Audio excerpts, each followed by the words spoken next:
Nah, dia nggak akan suka. Dia nggak suka diuyel-uyel kayak gitu. Nah, maka ketika kamu sering memberikan sentuhan fisik padahal dia nggak suka, dia akan merasa, ini orang malah geriseni gitu ya. Dia akan merasa nggak suka, itu dia akan merasa nggak nyaman.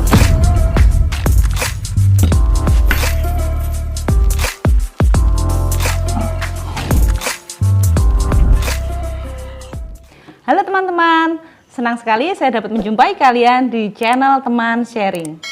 Di channel ini akan banyak sekali membahas tentang opini, relasi, menjadi perempuan yang berdaya guna, mandiri, dan tidak takut bermimpi.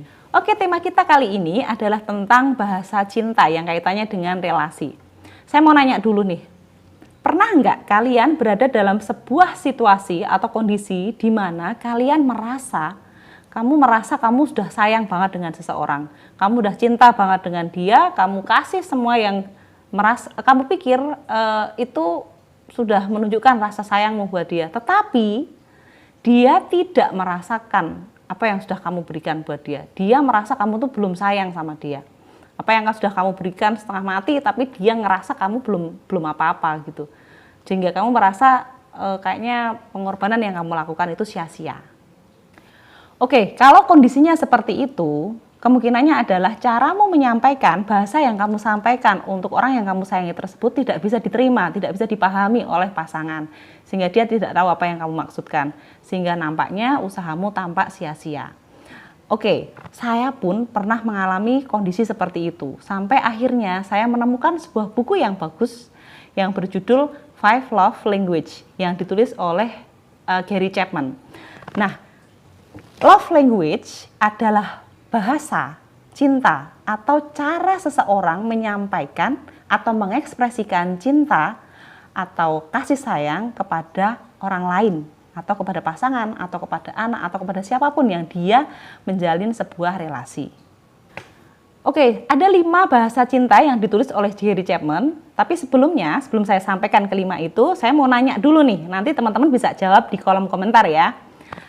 Pertanyaannya adalah, pada saat seperti apa kamu merasa kamu dihargai, dicintai, dan diberikan kasih sayang? Saya ulangi, pada saat seperti apa kamu merasa dihargai, dicintai, dan diberikan kasih sayang? Dijawab dulu ya. Oke, udah ditulis ya di kolom komentar ya. Nah, saya mau jelaskan nih tentang 5 bahasa cinta yang ditulis oleh Gary Chapman. 5 bahasa cinta tersebut, yang pertama adalah sentuhan fisik. Jadi ada orang yang dia senang sekali ketika mendapatkan sentuhan fisik dari orang lain. Seperti dijabat tangannya dengan erat, ditepuk pundaknya, dirangkul, dibelai, atau apa saja yang terkait dengan sentuhan fisik. Dia merasa senang, dia merasa dihargai.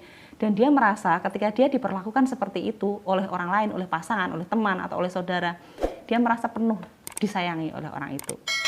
Nah, yang kedua adalah kata-kata pendukung, kata-kata penegas atau motivasi. Ada orang yang senang sekali ketika dia diberikan pujian, ketika dia diberikan dukungan, motivasi. Oh, kamu bisa, kamu hebat, kamu cantik, kamu segalanya buatku misalnya. Nah, ketika seseorang ini diberikan pujian, diberikan hal-hal yang positif, maka dia akan merasa sangat disayangi dan penuh sekali rasanya oleh orang yang menyatakan itu.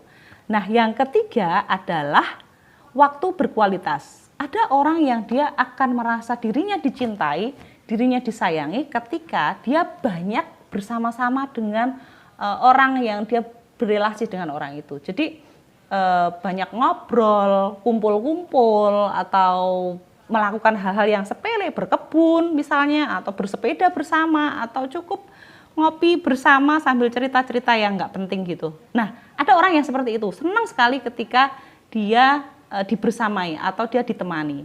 Nah, yang keempat adalah layanan atau bantuan.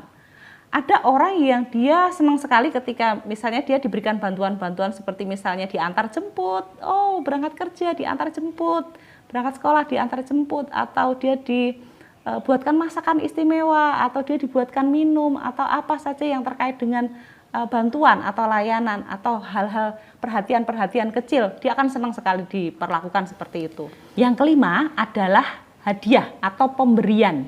Nah, yang saya maksud hadiah, yang dimaksud hadiah itu tidak selalu hal-hal yang besar, hal-hal yang mewah gitu, enggak.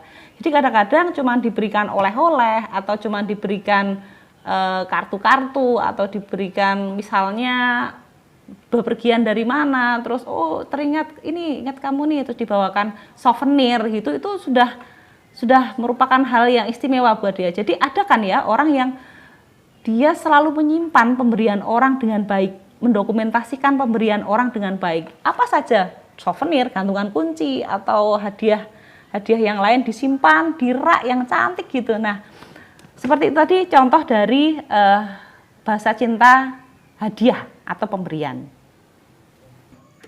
Oke teman-teman, itu tadi 5 bahasa cinta. Nah, di depan tadi kan pertanyaannya kan, kamu merasa udah sayang sama dia, tapi dianya kok nggak merasa. Nah, kan udah tahu ya, 5 bahasa cinta tadi mungkin caramu menyampaikan itu tidak bisa dipahami karena bahasanya beda. Misalnya, dia bahasa cintanya bukan sentuhan fisik. Bahasa cintanya dia adalah kata-kata pendukung. Tapi justru kamu sering kasih sentuhan fisik. Kamu sering nguyal-nguyal dia, kamu sering pegang-pegang dia, belai-belai dia, kamu tepuk-tepuk pundaknya. Nah, dia nggak akan suka. Dia nggak suka diuyal-uyal kayak gitu. Nah, maka ketika kamu sering memberikan sentuhan fisik padahal dia nggak suka, dia akan merasa, ini orang malah geriseni gitu ya. Dia akan merasa nggak suka, itu dia akan merasa nggak nyaman. Nah, misalnya bahasa cintanya dia adalah kata-kata pendukung, kata-kata positif, kata-kata pujian. Tetapi nih, kamu menunjukkan rasa sayang dengan mengkritik, dengan meneror dia dengan kalimat-kalimat yang dia tidak bisa terima.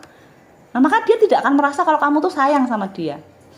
Atau misalnya, bahasa cintanya adalah waktu berkualitas, tapi kamu nggak pernah ngasih waktu luangmu untuk menemani dia jalan-jalan, menemani dia berkebun, menemani dia nonton film atau apapun. Kamu nggak pernah kasih, kamu justru kasih yang lain. Menurutmu kamu udah sayang, tapi dia merasa kamu nggak sayang karena bahasanya berbeda. Nah, misalnya dia bahasa cintanya adalah layanan, tapi kamu males ngantar jemput dia. Kamu dimintain tolong bikinin minum, kamu nggak mau. Kamu dimintain tolong apa, kamu selalu menolak. Nah, maka dia tidak akan merasakan bahwa kamu tuh sayang sama dia.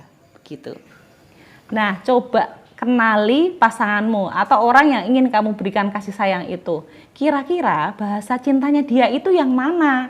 Yang sentuhan fisik, yang layanan, yang kata-kata berkualitas, kata-kata positif maksud saya, atau waktu berkualitas, atau hadiah. Memang semuanya perlu kita berikan untuk orang-orang yang kita kasihi, tetapi coba dicek, pasti ada 1, 2, atau 3 yang dominan. Yang dominan pasti ada. Nah, coba belajar untuk mulai mengenali pasangan, mulai mengenali teman, mulai mengenali relasi, yang seperti apa yang mereka butuhkan. Nah, sehingga ketika kamu ngasih apa yang mereka butuhkan, itu sama aja kamu bicara dengan bahasa yang mereka mengerti. Nah, sehingga ketika kamu bicara dengan bahasa yang mereka mengerti, maka mereka juga akan paham apa yang kamu maksudkan. Mereka akan paham bahwa kamu sayang banget sama dia dan perhatian kamu diterima dengan tulus dan sepenuhnya oleh dia. Ketika kamu tahu bahasa cinta pasanganmu, atau ketika kamu tahu bahasa cinta temanmu atau orang yang kamu ingin, dia itu tahu kalau kamu tuh sayang sama dia gitu, itu hubungan pasti akan lebih enak. Dan ketika kamu sudah tahu bahasa cintanya, kamu ngasih apa yang dia butuhkan, maka hubungan kalian, relasi kalian akan menjadi sebuah hubungan yang berkualitas. Oke teman-teman, itu tadi adalah tema kita tentang bahasa cinta. Mari terus belajar dan memperbaiki relasi kita dengan orang lain, dengan pasangan, dengan teman, dengan keluarga, dan dengan siapapun. Karena ketika relasi kita baik, maka kita akan mencapai sebuah kualitas hubungan yang positif. Oke, mungkin kalau teman-teman punya pertanyaan atau tema-tema yang ingin saya bahas di sini, teman-teman boleh chat di kolom komentar atau boleh japri saya. Nanti akan saya bawakan di konten-konten berikutnya. Sampai jumpa di channel Teman Sharing. Dadah.